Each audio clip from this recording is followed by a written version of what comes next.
ওই কুরাইশ বংশে একটা মানুষ ছিল, তার নাম হলো ইব্রাহিম। বলে ইব্রাহিম, আমার বেটার বিবাহটা পড়ায় দিতে হবে, চলা যায়। এবার আপনার যেন সাথের সঙ্গী করে নিয়ে ইব্রাহিমকে আস্তে আস্তে করে বাবা চলে যায়, আপনার বিবাহ খানা পড়ায় দেবে। খোদা দরবারে হযরতে মুআল্লিমুল মালায়েকা জিবরাইল আলাইহিস সালাম আপনার যেন উপস্থিত হয়ে গেলেন। আল্লাহ পাক রব্বুল আলামিনকে বলছেন, মাবুদ মাওলা গো, একটু আমার আর যে খানা আপনি শোনান। বলে কি, আজকে বিশ্ব নবীর পিতা যিনি হবে আর মাতা যিনি হবে, তিনাদের বিবাহ কমপ্লিট হতে চলেছে। আল্লাহ, একটু যদি তুমি আমাকে অনুমতি দাও, তাহলে বিবাহে আমি শামিল হয়ে যাব। নবী আমার বলেছেন, বিবাহ করলে আনুষ্ঠানিকভাবে করো, আর আমরা বিবাহ করি আনুষ্ঠানিক নয়, অনুষ্ঠান।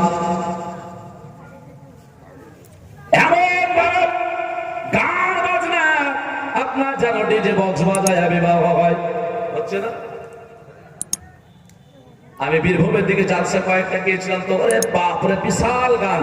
তো কতদিন, তো বলছে গত 3 দিন হলো কুসুমগাছি থেকে আসছি, তো বলছে 3 দিন ধরে গান বাজবে, একটা বিবাহ হবে। তো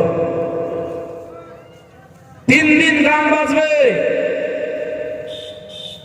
মুসলমান আমার, নবী আমার বলছেন, আনুষ্ঠানিক ভাবে বিবাহ করো, যে বিবাহতে আল্লাহর রহমত আসবে, বরকত আসবে।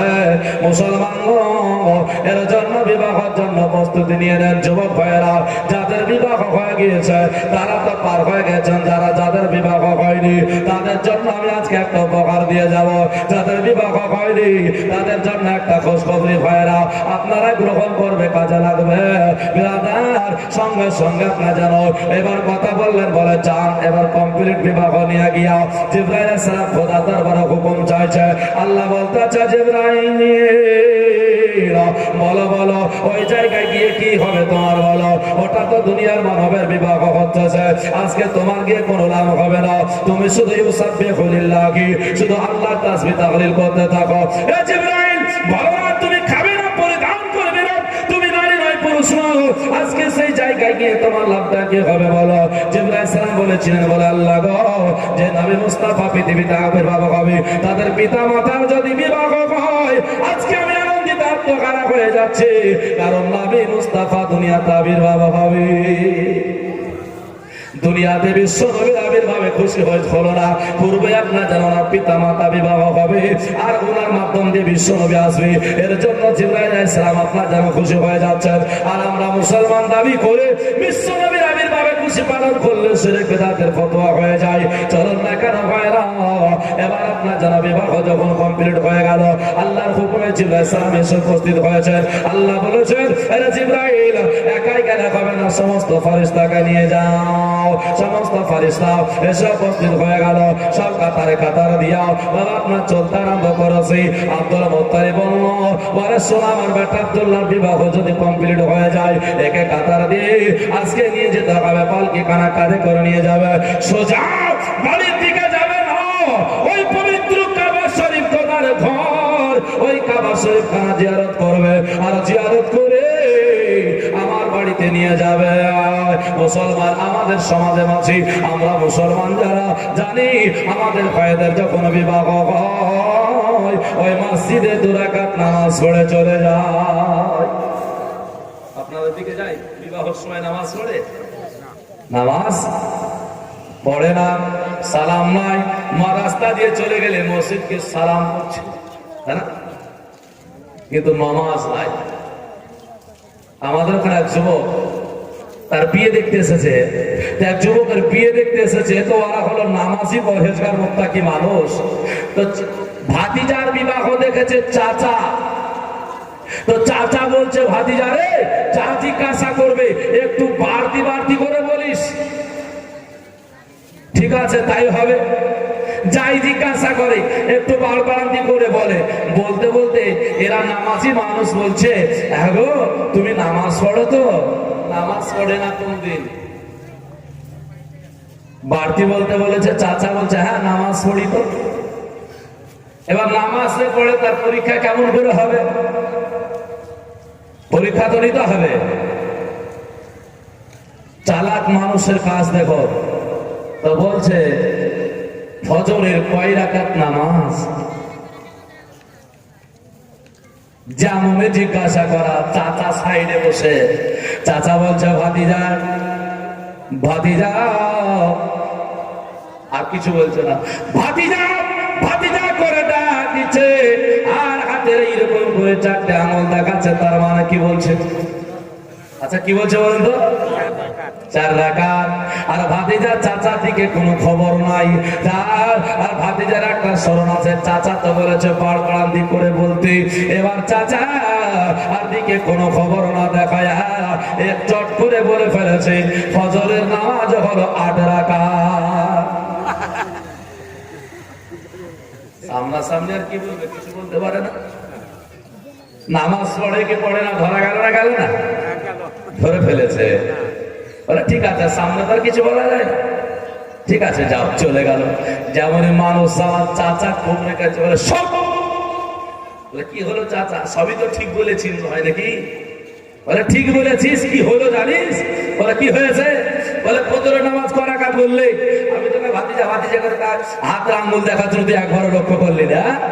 বলে কেন ফজরে কয় রাকাত নামাজ? বলে 4 রাকাত নামাজ। তো 4 রাকাত তো 8 রাকাত বলেছি, কম তো আর বলিনি, বেশি তো বলেছি। বলে বেশি বললে কেন? তো হবে না, তো বেশি বললে যদি না মানা তো 4 রাকাত আরো মানতো না। মুসলমান আমার, এই তো মুসলমানের সমাজ। প্রাথমিক অবস্থায় আমরা গান বাজনা নিয়ে মত, আমাদের প্রাথমিক নামাজ শিক্ষা, কোরআন শিক্ষা, এইগুলো আমাদের নাই। কারো ইংলিশ শিক্ষা অর্জন করতে হবে, কাউকে আপনার জানো আপনার বিভিন্ন রকমের শিক্ষায় শিক্ষিত হতে হবে। ডাক্তার কলেজে আপনার যারা প্রফেসর ইঞ্জিনিয়ার সব রকমের শিক্ষা লাভ করে, কিন্তু কোরআন আল্লাহ পাক রব্বুল আলামিন এত সহজ করে দিয়েছেন, এই কোরআন আল্লাহ পাকের আপনার যেন তেলাওয়াত করে না। আব্দুল মুত্তালিব বলে শুরু ওই কাবা শরীফ জিয়ারত করে যাবে, বাড়ি যাওয়ার পরে আমার বেটা আপনার যারা আল্লাহর ইবাদত করবে, জিকির করবে। কারণ বিশ্ব নবীর আগে নামাজ ছিল হযরত মুসা পয়গম্বর আলাইহিস সালামের আমলে আপনার যেন 3 রাকাত নামাজ ছিল। ব্রাদার যুবক ভাইদের জন্য যে উপহারটা দিব বললাম, যাদের বিবাহ হয়নি আপনারা বিবাহ, যাদের হয়নি তারা বিবাহ করবেন। বিবাহ করে বাড়িতে বিবিকে নিয়ে আসবেন, নিয়ে আসার পরে 2টো জাই নামাজ আপনার বিছিয়ে দেবেন, পাশাপাশি নামাজ পড়বেন। আপনার যেন আলাদা আলাদা করে একা একাই করে আপনার 2 রাকাত করে নামাজ পড়বেন। নামাজ পড়ার পর আল্লাহর দরবারে আপনার যেন হাত দুখানা উত্তোলন করবেন। বিশ্ব নবী আমার বলেছেন, যদি আপনার ওই যুবক প্রথম রাত্রিতে বিবাহ করেছে, বিবির সঙ্গে পাশাপাশি দুজনে আপনার যেন নামাজ পড়ে আল্লাহর দরবারে আপনার যেন হাত তুলে যদি দোয়া করে, সত্যাইনে সনাতন রাসূল আমার বলতেছেন, আর বড় বড় 1টা 2টো নয়, 2টো নয় গো, আর জীবনের সাগিরাগুলো ক্ষমা করে দেবে, সাগিরা গুনাহগুলো মাফ করে দেবে। আর মহারানার পয়সাটা সুন্দর করে রুমালে বেঁধে রাখবে, আর ওই টাকা ওই পয়সাটা দিয়ে যদি মধু কিনে খাই, আল্লাহ পাকের নবী বললেন সত্যাইনে সনাতন 1টা 2টো নয়, তার বড় বড় 60 থেকে 70টা রোগ আল্লাহ ভালো করে দেবে। মহারানা তার নগদে হয় না, কত বলে 1 লাখ। মেয়ের বাপ দেখছে আমি তো দিচ্ছি 5 লাখ, তো মহারানা বান্ধব 3 লাখ 4 লাখ। ঘটছে না? ঘটে না? আর যেটা ঘটছে ওটা দিচ্ছে মহারানা দেয়। যদি 1 লাখ 2 লাখ 3 লাখ করে বাঁধছে তো মহারানা আর দেয় না। আমি সমাজের দিকে লক্ষ্য করে বিশ্ব নবীর আলোচনার মাধ্যমে কথাগুলো বলছি। নগদ যদি মহারানা হতো, একটু ভুলের জন্য দেখেন ইসলাম কতটা খারাপ করে ফেলছে, একটু জায়গার জন্য ইসলামের মধ্যে মুসলমানরা কত বড় কাজ করে ফেলে, খারাপ কাজ। আমার মেয়েকে যদি আমার দেওয়ার ইচ্ছাই থাকে 4 লাখ 5 লাখ দেব, আমি কি পারবো না বলতে যে আমি এত কিছু দেব? ভাই এটা আপনি গ্রহণ করে নিন, আমি খাতা কলমে উঠিয়ে রাখবো প্রমাণ স্বরূপ, অসুবিধা তো নাই, আছে নাকি? ছেলের বাপ যদি 10,000 20,000 50,000 টাকা যদি কমে যায়, ওর মনের ইচ্ছার মধ্যে যদি ওটাকে মেনে নেয়, গরিব হয়ে যাবে নাকি? হতো না। সামান্য ভুলের জন্য ইসলাম বিবাহটা কত খারাপের দিকে যায়। যদি এটা স্বেচ্ছায় মেয়ের আব্বা দিয়ে দিত, আর ছেলের আব্বা যদি স্বেচ্ছায় গ্রহণ করে নিত, তাহলে এটা খারাপ হারাম কাজে লিপ্ত হতো না।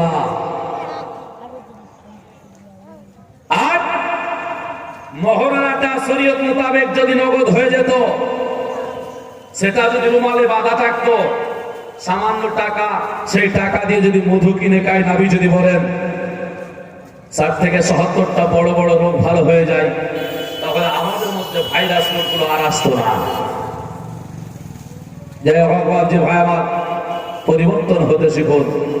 আল্লাহর নবী মুহাম্মদুর রাসূলুল্লাহ সাল্লাল্লাহু আলাইহি ওয়াসাল্লাম দুনিয়াতে বাবা বের হয়নি, বিবাহ আবার আপনার যেন আমেনার সঙ্গে হয়ে গেল, বাড়ি চলে আসলো।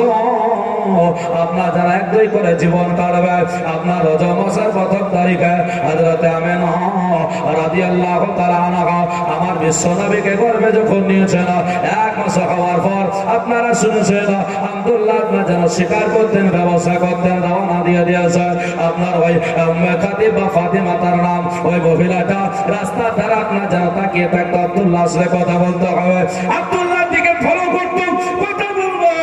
আব্দুল্লাহকে বিবাহ করার জন্য আপনার যেন সবসময় সর্বদা চেয়েছিল, কারণ সেই ব্যক্তি ওই মহিলা একটা মেয়ে মানুষ, ওই তাওরাত কিতাবের হাফিজা, ওই তাওরাত কিতাবের আলিমা মহিলাটা।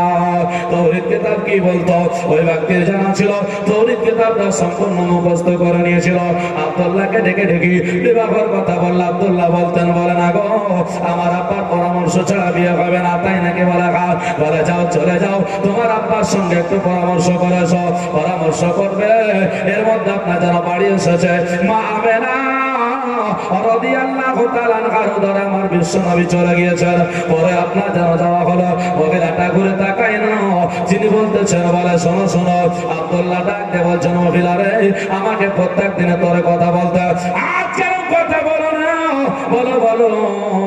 ওই ব্যক্তি বলতে আরম্ভ করলো, ও আব্দুল্লাহ, বলো না সত্য করে তোমার বিবাহ হয়ে গিয়েছে কিনা? আব্দুল্লাহ রাদিয়াল্লাহু তাআলা আনহু বলেছিলেন, আবার শোনো শোনো মহিলাটা, শোনো, তুমি কেমন করে আমার বিয়ে হয়েছে জানলা? মহিলাটা বলেছিল, আব্দুল্লাহ, প্রত্যেকদিন তোমার কপালে নূরে মুহাম্মাদিকে আমি দেখতেছিলাম, আমি তাওরাত কিতাব অনুযায়ী বুঝতেছিলাম তুমি শেষ নবীর আব্বা হবে, পিতা হবে, আর তোমাকে যে বিয়ে করতে পারবে সে হবে শেষ নবীর মা। তাই আমি বিয়ে করতে চেয়েছিলাম, শেষ নবীর মা হতে পারবো বলে, আর হবে না, কারণ তোমার কপাল থেকে চলে গিয়েছে, তোমার কাছ থেকে চলে গিয়েছে নূরে মুহাম্মাদি নাই, যাকে তুমি বিয়ে করেছো তার উদরে চলে গিয়েছে। আব্দুল্লাহ তখন বললেন, আমার বিয়ে হয়ে গিয়েছে, আমি মুসলমান। আমার তাহলে বোঝা গেল এই মুসলমান কোরআন পড়ে কোনো নবীকে চিনতে পারেনি, কোরআন অর্জন করে শিক্ষা লাভ করে আপনার যেন বিশ্ব নবীকে এখনো বুঝতে পারেনি। একটা ইহুদি সে নবী পাক আলাইহিস সালামকে তাওরাত পড়ে জেনে গিয়েছিল। বোঝা যাচ্ছে যে মুহাব্বত যদি থাকে তাহলে চিনতে পারত, নবীর মুহাব্বত নাই তো নবীকে চেনা যাবে না। আসল কথা, মুহাব্বত নাই, অন্তর থেকে হারিয়ে গিয়েছে। কোরআন পড়ছে, হাদিস পড়ছে, নবী কোথায় ভুল করেছে, নবী কোথায় ভুল করেছে ওটা দেখবো আর ওটা বলবো, তাহলে হয়। এতেই তো সবসাইতে ইমানের দুর্বলতা। মুসলমান, আমার আল্লাহ পাক রব্বুল আলামিন বলতেছেন, বলে মুহাম্মদুর রাসূলুল্লাহ মা আমেনার গর্ভে আপনার যেন আশাতে নবী আমার শুনতে আরম্ভ করেছেন। আমার বিশ্ব নবী পূর্বে শুনতেন, শুধু তাই নয়, আমার বিশ্ব নবী জন্মের পূর্বে দেখা লাভ করেছেন, দেখতে পেয়েছেন। আমার বিশ্ব নবীকে আমার মহান আল্লাহ জন্মের পূর্বে থেকে দেখার শক্তি দান করেছেন। যারা বলে সুবহানাল্লাহ। নবীও একজন হলেন মানব, আমি একজন হলেন মানব, আমার সাহেব হলেন একজন মানব, শাকাবারা হলেন একজন মানব। আপনার আদম থেকে ঈসা নবী পর্যন্ত সমস্ত নবীগুলো হলো মানব, কিন্তু আমার নবীর মতো পৃথিবীর বুকে আর কোনো মানব হতে পারে না। আরে আচ্ছা বলেন তো, আপনি জন্ম নেওয়ার পর থেকে দেখেছেন না পূর্বে থেকে দেখেছেন? আপনি এই চক্ষু দ্বারা দেখতে অর্জন, দেখা অর্জন করেছেন, দেখতে পাচ্ছেন মায়ের পেট থেকে আসার পর, না মায়ের পেটের আপনার আগে থেকেই? আসার পর। আচ্ছা কি দেখেছেন ওটাও বলতে পারবেন? জন্ম নেওয়ার পরে পর আপনি কি দেখেছেন বলতে পারবেন? বলতে পারবেন না। নবীকে আমার মতো অনেকে বলে, নবী আমাদের মতো মানুষ, বলে না? বলে না? অনেকে বলে থাকে এরা হলো লামাজাবি, এরা হলো ওহাবি, এরা হলো কাদিয়ানি, এইসব সম্প্রদায়ের মানুষেরা। আচ্ছা, আমরাও একজন মা বেনার পেটে, নবী মুস্তাফা তো জন্ম নিয়েছেন, আমরাও কোনো একজন মায়ের পেটে জন্ম নিয়েছি। আচ্ছা, কোরআন থেকে যদি প্রমাণ করতে পারি যে নবী আমার পূর্বে থেকে দেখতে পান, তাহলে মুসলমান মানবে না? মানবে না? মানতে হবে। যদি না মানে তাহলে বেঈমান হবে। চলুন কোরআনকে জিজ্ঞাসা করি, কোরআন তুমি উত্তর দাও, আমার বিশ্ব নবী জন্মের পূর্বে থেকে দেখতে পাই কি পাই না? সঙ্গে সঙ্গে কোরআন উত্তর দিতেছে, আব্রাহা বাদশাহ কাবা শরীফ যখন ধ্বংস করতে চেয়েছিল, সেই ঘটনাটা হলো বিশ্ব নবী জন্ম নেওয়ার কেউ বলেছেন 40 দিন পূর্বে, কেউ বলছেন 40 বছর পূর্বে। 40 বছর যদি হয়, বিশ্ব নবী আমার রুহানি জগতে 40 দিন যদি পূর্বে হয়, বিশ্ব নবী আমার মায়ের পেটে দুটো একটি জায়গায় দাঁড়ালো, সেটা হলো নবী পাক আলাইহিস সালাম জন্ম নেয়নি, দুটো একটা জায়গায় দাঁড়ালো। কোরআন বলতেছে, ব্রাদার ইসলাম উদাহরণটা দিয়ে দিই, কোরআনের আয়াতটা দিয়ে দেবো, বুঝে যাবেন। সমাজ বসেছে, আপনার খাওয়া দাওয়া হয়ে গেল, খাওয়া দাওয়ার পরে এক ব্যাচ উঠে যাওয়ার পর আবার একজন তাড়াতাড়ি করে 10 মিনিটের মধ্যে এসে আবার খেতে বসেছে। আমরা কি বলি? ওই তুই কি খাসনি? বলে না, বলে না? আচ্ছা, এর মানে কি দাঁড়ায়? ও খেয়েছে না খায়নি? ও খেয়েছে। এর মানে দাঁড়ায় খেয়েছে। আল্লাহ পাক রব্বুল আলামিন বলছেন, বিসমিল্লাহির রহমানির রহিম, আলাম তারা কাইফা ফাআলা রাব্বুকা বিআসহাবিল ফিল। জোরে বলি সুবহানাল্লাহ। আল্লাহ বলছেন, হাবিব নবী গো, আপনি কি দেখেননি? দেখেননি কাইফা ফাআলা, কেমন করে ধ্বংস করেছে রব্বুকা, তোমার রব আমি আল্লাহ। আব্রাহার হাদিস সহিহ সিপাহীগুলোকে বোঝা গেল, কোরআন প্রমাণ করে দেয় আমার বিশ্ব নবী জন্মের পূর্বে থেকেই দেখতে পায়। এই চোখ না থাকলে তো হবে না। আমি যতদূর এইদিকে দেখতে পাবো, বয়স্ক 70-80 বছরের মানুষ সেখানে থাকলে দেখতে পাবে? পাবে না। কারণ আমার যতটা জ্যোতি আছে ওনার নাই। জ্যোতি পাওয়ার একটু দেখতে হবে। আজকে আপনারা প্রধান বক্তা হিসেবে মুফতি আজম বাঙ্গাল শাইখ গোলাম সামদানি মাদ্দাজিল্লাহুল আলীকে নিয়ে এসেছেন। উনার জ্ঞান আর আমার জ্ঞান সমতুল্য হবে? কোনদিনই না। তো এখন কথা হলো, কোরআনের শেষ অংশ বুঝার মতো আল্লাহ রাসূল ছাড়া কেউ বুঝতে পারেনি, আর কিয়ামত পর্যন্ত পারবে না। আর কোরআনে এটা নাই, ওটা নাই, ওটা নাই, হাদিসে নাই, কোরআন হাদিসে নাই। এর কথাও যদি আবার কোরআনের আয়াত থেকে পড়ি, আমি একটু আলাদা বক্তা, কারণ কোরআনের আয়াত পড়লে আমি আসলে আপনার নবী মুস্তাফাকে আলোচনা রাখছি, তাই জীবনের দিকে এগিয়ে যাচ্ছি। কারণ আয়াত যদি বলি তাহলে আবার বুঝে যাবেন যে কোরআনে কি নাই আর কি আছে আল্লাহ প্রমাণ করে দিয়েছেন। বলে দেবো দুটো আয়াত দিয়ে কোরআনে কি আছে নাই। মানুষ কি বলে? আল্লাহ পাক একবারে সহজ আয়াত, জানা শোনা সূরা বাকারার আয়াত। আল্লাহ বলছেন, যালিকাল কিতাবু লা রাইবা ফীহি। আল্লাহ বলছেন, এই কিতাব এমন একটি কিতাব যার মধ্যে ভুল তো দূরের কথা, ভুলের অবকাশ পর্যন্ত নাই। যার মধ্যে আপনার যেন সন্দেহ তো দূরের কথা, সন্দেহের অবকাশ পর্যন্ত নাই। জোরে বলে সুবহানাল্লাহ। আচ্ছা বলেন, কোরআনে কোনো মিথ্যা আছে? ভুল আছে? কোরআনে সন্দেহ আছে? নাই। এবার বোঝা গেল তাহলে কোরআনে মিথ্যাও নাই আর কোরআনের সন্দেহ নাই। তাহলে এবার এই বাদে কোরআনে যা আছে, এবার কোরআন আল্লাহ কি বলছেন? তিবিয়ানাল লিকুল্লি শাইইন। আল্লাহ বলতেছেন কোরআনের মধ্যে সমস্ত বিষয়বস্তুর আলোচনা করা আছে, চোখ থাকলে একবার দেখে নাও। জোরে বলে সুবহানাল্লাহ। কোরআনে সব আছে, আর মৌলভী সাহেব বলছে কোরআনে নাই, এতে নাই, ওতে নাই। আরে শরীয়ত বলে 4 দলিলের উপরে যে আছে সেই হলো সঠিক মুসলমান। চলে যাবো আবার, আমি জেনারেল শিক্ষিত ভাইদেরকে একটু দিতে চাই বেড়ে নেই। কারণ হচ্ছে ইনারা হাদিস আর কোরআন, হাদিস আর কোরআন। কেউ ফেসবুক দেখে মুসলমান, কেউ নেট দেখে মুসলমান, কেউ হাদিস ও কোরআনে মুসলমান, আর আহলে সুন্নাত ওয়াল জামাত শরীয়ত দেখে মুসলমান। শরীয়ত আবার হাদিস কোরআন বাদ না, শরীয়তের মধ্যে আছে। চলুন একটু আপনাকে দিয়ে দিই, বুঝতে পারবেন। 4টে কামরা আছে, 4 কামরাতে 4 প্রকারের ফল আছে। একটাতে বেদানা, একটাতে আপিল, একটাতে আঙ্গুর, একটাতে কাজু। এবার কাজুর কামরাতে ঢুকে যদি বলেন বেদানা নেব, পাওয়া যাবে? আর বেদানার কামরাতে ঢুকে যদি বলে আপেল নেব, পাওয়া যাবে? যে কামরাতে প্রবেশ করবেন সে কামরার ফল আপনাকে বের করতে হবে। তো যেটা বলো ইসমায়ে উম্মাতের মশলা, সেটা যদি বলেন কোরআনে নেব, পাওয়া যাবে? পাওয়া যাবে না। যেমন মসজিদের মেহরাব আছে না, মসজিদের মেহরাব তৈরি করা কোরআনে খোঁজ করলে তো